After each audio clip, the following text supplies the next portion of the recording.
ಪ್ರಿಯ ಸ್ನೇಹಿತರೆ, ನಮಸ್ಕಾರ. ಹೇ ಮನಸ್ಸೆ, relax please. ಚರಿತ್ರೆಯ ಆ ದಿನಗಳಿಗೆ ಸ್ವಾಗತ.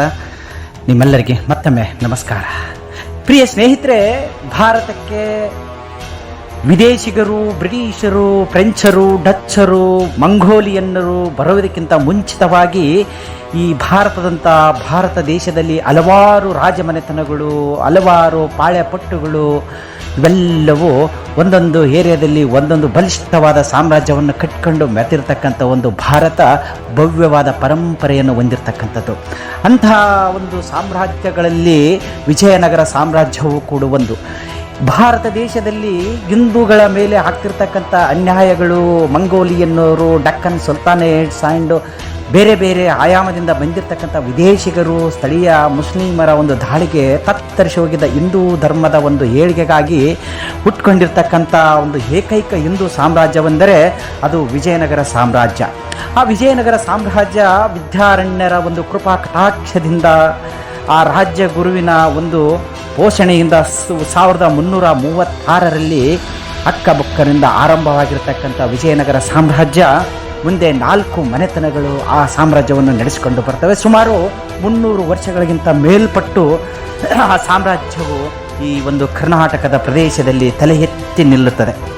ಒಂದು ಕಾಲದಲ್ಲಿ ಈ ಸಾಮ್ರಾಜ್ಯದಲ್ಲಿ ಮುತ್ತು ರತ್ನಗಳನ್ನು ಬೀದಿ ಬದಿಯಲ್ಲಿ ಇಟ್ಟು ವ್ಯಾಪಾರ ಮಾಡ್ತಕ್ಕಂಥ ಒಂದು ಸಾಮ್ರಾಜ್ಯ ಮುಂದೆ ಹಲವಾರು ದಿನಗಳವರೆಗೆ, ಹಲವಾರು ಕಾಲದವರೆಗೆ ಇದು ತನ್ನ ಒಂದು ಮೇರು ಮಟ್ಟಕ್ಕೆ ಎದ್ದು ನಿಂತು ಹಿಂದೂಗಳ ರಕ್ಷಣೆ ಮಾಡುವಲ್ಲಿ ಯಶಸ್ವಿಯಾಗಿರ್ತದೆ. ಈ ಒಂದು ಹಿಂದೂ ಸಾಮ್ರಾಜ್ಯದ ಅಧೀನದಲ್ಲಿ ಹಲವಾರು ರಾಜರುಗಳು, ಪಾಳೆಪಟ್ಟುಗಳು, ತಮಿಳುನಾಡಿನ ಗಂಗರು, ಇನ್ನಿತರ ಸಾಮ್ರಾಜ್ಯದ ಅರಸರುಗಳು ಇದರ ಒಂದು ಆಡಳಿತದ ಅಧೀನಕ್ಕೆ ಒಳಪಟ್ಟು ಸಾಮ್ರಾಜ್ಯವನ್ನು ನಡೆಸಿಕೊಂಡು ಹೋಗ್ತಿರ್ತಾರೆ. ಇದು ಕೆಂಗಣ್ಣಿಗೆ ಗುರಿಯಾಗಿರೋದು ಯಾಕೆಂತಂದರೆ, ಡೆಕ್ಕನ್ ಸುಲ್ತಾನೇಟ್ಸ್ ಅಂತ ಕರಿತಕ್ಕಂಥ ಮುಸ್ಲಿಂ ಸಾಮ್ರಾಜ್ಯದವರು ಈ ಹಿಂದೂ ಸಾಮ್ರಾಜ್ಯವನ್ನು ಪತನಗೊಳಿಸಬೇಕು, ಅದನ್ನು ಕೊಳ್ಳೆ ಹೊಡೆದು ತಮ್ಮದಾಗಿಸ್ಕೊಳ್ಬೇಕಂತ ಹಲವಾರು ಯತ್ನಗಳನ್ನು ಮಾಡಿ ಎಷ್ಟೋ ಬಾರಿ ಸೋತು ಸುಣ್ಣವಾಗಿ ಹೋಗಿರ್ತಾರೆ. ವಿಜಯನಗರ ಸಾಮ್ರಾಜ್ಯ ಕೆಡವಲಿಕ್ಕೆ ಆಗೋದಿಲ್ಲ. ಈ ವಿಜಯನಗರ ಸಾಮ್ರಾಜ್ಯದಲ್ಲಿ ಮೊದಲು ಆಡಳಿತಕ್ಕೆ ಬಂದಿರತಕ್ಕಂಥದ್ದು ಸಂಗಮ ವಂಶ, ತದನಂತರದಲ್ಲಿ ಸಾಳವ, ಆಮೇಲೆ ತುಳು, ಅರವೀಡು ವಂಶಗಳು, 4 ಮನೆತನದ ಅರಸರುಗಳು ಇಲ್ಲಿ ವಿಜೃಂಭಿಸಿ ಹೋಗಿರ್ತಕ್ಕಂಥದ್ದು ಇತಿಹಾಸ ಕೂಡ ಹೌದು. ಪ್ರಿಯ ಸ್ನೇಹಿತರೆ, ನೋಡಿ ಎಂಥ ದುರಂತವೆಂದರೆ, ಸಾಮ್ರಾಜ್ಯ ವಿಸ್ತರಿಸ್ತಾ ಆ ಸಾಮ್ರಾಜ್ಯದ ಅಧೀನಕ್ಕೆ ಒಳಪಟ್ಟಿರ್ತಕ್ಕಂಥ ಕೆಲವು ಪಾಳೆಪಟ್ಟುಗಳು, ಕೆಲವು ಅಧೀನ ರಾಜರುಗಳು ಯಾಕೋ ಸರಿಯಾಗಿ ಸ್ಪಂದಿಸದೆ ಒಳಗೊಳಗೆ ಒಂದಷ್ಟು ಒಳ ಕುದಿಗಳು ಆರಂಭವಾಗಿ ಸಾಮ್ರಾಜ್ಯಕ್ಕೆ ಧಕ್ಕೆ ತರ್ತಕ್ಕಂಥ ಕೆಲಸಗಳನ್ನು ಮಾಡಲು ಆರಂಭ ಮಾಡಿಬಿಟ್ಟಿರ್ತಾರೆ. ಆ ಸಂದರ್ಭದಲ್ಲಿ ಡೆಕ್ಕನ್ ಸುಲ್ತಾನೇಟ್ಸು, ಈ ಮುಸ್ಲಿಂ ಸಾಮ್ರಾಟರು ಒಂದಾಗಿರದೇ ಇರುವುದು ಅಷ್ಟು ಒಂದು 300 ವರ್ಷಗಳಿಗಿಂತ ಅಧಿಕವಾಗಿ ಸಾಮ್ರಾಜ್ಯ ತಲೆ ಎತ್ತಲು ಕಾರಣವಾಗ್ತದೆ. ಮುಂದೆ ಒಂದು ಕಾಲದಲ್ಲಿ ತುಂಬ ವಿಸ್ತಾರವನ್ನು ಹೊಂದಿರತಕ್ಕಂಥ ಈ ಒಂದು ಸಾಮ್ರಾಜ್ಯ ಹಾಳಿಕೋಟೆ ಕದನದ ಸಂದರ್ಭದಲ್ಲಿ ಸಂಪೂರ್ಣವಾಗಿ ಪತನಕ್ಕೆ ಈಡಾಗ್ತಕ್ಕಂಥ ಒಂದು ಸಂದರ್ಭ ಬಂದಿರುತ್ತದೆ. ಸ್ನೇಹಿತರೆ, ನೋಡಿ ಎಂಥ ದುರಂತ ಅಲ್ವಾ.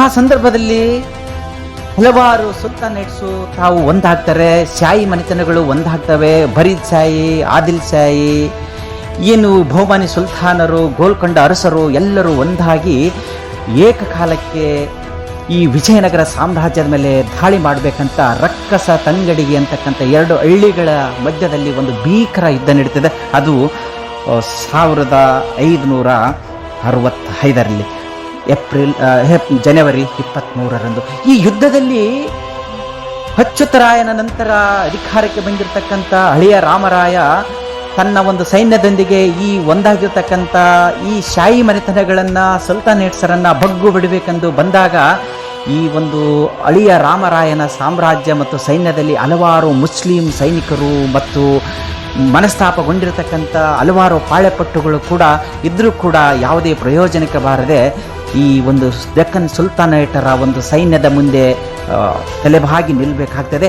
ಆ ಸಂದರ್ಭದಲ್ಲಿ ಡೆಕ್ಕನ್ ಸುಲ್ತಾನೇಟ್ ಸಾಮ್ರಾಜ್ಯದ ಅರಸರುಗಳು, ಸೈನಿಕರು ಹಳೆಯ ರಾಮರಾಯ ವಿಜಯನಗರ ಸಾಮ್ರಾಜ್ಯದ ಅರಸನ ಶಿರಚ್ಛೇದನ ಮಾಡಿ ಸಾರ್ವಜನಿಕವಾಗಿ ಪ್ರದರ್ಶನ ಮಾಡಿದಾಗ ವಿಜಯನಗರ ಸಾಮ್ರಾಜ್ಯದ ಸೈನಿಕರು ಎದರಿ ಹಿಮ್ಮೆಟ್ಟಿ ಓಡಬೇಕಾಗ್ತದೆ. ಸುಮಾರು 300 ವರ್ಷಗಳಕ್ಕಿಂತ ಅಧಿಕವಾಗಿ ನಡೆದುಕೊಂಡು ಬಂದಿರತಕ್ಕಂಥ ಸಾಮ್ರಾಜ್ಯ 1565 ಜನವರಿ 23ರಂದು ಸಂಪೂರ್ಣವಾಗಿ ಪತನಗೊಂಡು ಮುಸ್ಲಿಮರ ಆಡಳಿತಕ್ಕೆ ಒಳಪಟ್ಟು ಬಿಡ್ತದೆ. ಆವಾಗ ದಂಗೆಕೋರರು, ದರೋಡೆಕೋರರು, ಮೂರ್ತಿ ಭಂಜಕರು ಎಲ್ಲ ಇಡೀ ವಿಜಯನಗರ ಸಾಮ್ರಾಜ್ಯವನ್ನು ಬೆಂಕಿ ಹಚ್ಚಿ ಕೊಲೆ ಮಾಡಿ, ಸುಲಿಗೆ ಮಾಡಿ, ದರೋಡೆ ಮಾಡಿ, ಸರ್ವನಾಶ ಮಾಡಿ ಒಂದು ಕಾಲದಾಗೆ ಮೆರೆದಿರ್ತಕ್ಕಂಥ ಸಾಮ್ರಾಜ್ಯ ಹಗಲತ್ತಿನಲ್ಲಿ ನರಿ ನಾಯಿಗಳು ಕೂಗುವಂಥ ಪರಿಸ್ಥಿತಿ ಬರ್ತದೆ. ಅಲ್ಲಿ ಜನವೇ ಇರದಂಥ ಪರಿಸ್ಥಿತಿ ಬಂದ್ಬಿಡ್ತದೆ. ತದನಂತರದಲ್ಲಿ ತಿರುಮಲ ಅಧಿಕಾರಕ್ಕೆ ಬರ್ತಾನಾದರೂ ಆತನನ್ನು ಪಟ್ಟವೇರಲು ಬಿಡದೇ ಇಲ್ಲ. ಕೊನೆಗೆ ಆ ಸಾಮ್ರಾಜ್ಯವು 1646ರಲ್ಲಿ ಸಂಪೂರ್ಣವಾಗಿ ಪತನಗೊಂಡು ಬಿಡ್ತದೆ. ಬೇರೆ ಬೇರೆ ಸಾಮ್ರಾಟರು ಅದನ್ನು ವಶಪಡಿಸ್ಕೊಂಡು ಬಿಡ್ತಾರೆ. ದುರಂತ ನೋಡಿ, ಈ ಒಂದು ಹಿಂದೂ ಸಾಮ್ರಾಜ್ಯವಾಗಿ ತಲೆ ಎತ್ತಿ ನಿಂತಿರ್ತಕ್ಕಂಥ ಒಂದು ಬೃಹತ್ ಸಾಮ್ರಾಜ್ಯ ತಾಳಿಕೋಟೆಯ ಕದನದಲ್ಲಿ 1565ರಲ್ಲಿ ಹೀನಾಯವಾಗಿ ಸೋತೆ ಅಲ್ಲಿಗೆ ಒಂದು ಹಿಂದೂ ಸಾಮ್ರಾಜ್ಯವೊಂದು ಪತನವಾಗಿರ್ತಕ್ಕಂಥದ್ದು ದುರಂತವೇ.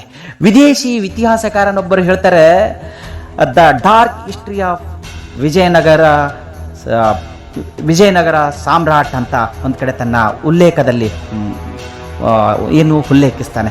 ಪ್ರಿಯ ಸ್ನೇಹಿತರೆ, ಈ ಥರದ ಹಲವಾರು ಸಾಮ್ರಾಜ್ಯಗಳು ತಲೆ ಎತ್ತಿ ಭಾರತ ದೇಶದಲ್ಲಿ ಮೆರೆದು ಹೋಗಿವೆ ಮತ್ತು ತನ್ನದೇ ಆದ ಒಂದು ಆಡಳಿತ ಕೊಟ್ಟಿರತಕ್ಕಂಥ ಸಾಮ್ರಾಜ್ಯಗಳಲ್ಲಿ ಮೇರು ಮಟ್ಟದ ಸಾಮ್ರಾಟರು ಹಿಂದೂ ಅರಸರು ಅಂತಂದರೆ ಇದು ವಿಜಯನಗರ ಸಾಮ್ರಾಜ್ಯರು ಅಂತ ಹೇಳ್ಬೋದು. ಮತ್ತೊಂದು ಚರಿತ್ರೆಯ ಪುಟದೊಂದಿಗೆ ತಮ್ಮೊಂದಿಗೆ ಭೇಟಿ ಆಗ್ತೀನಿ. ಇಂತಿ ನಿಮ್ಮ ಪ್ರೀತಿಯ ಡಾಕ್ಟರ್ ನಂದು ಪೂಜಾರಿ.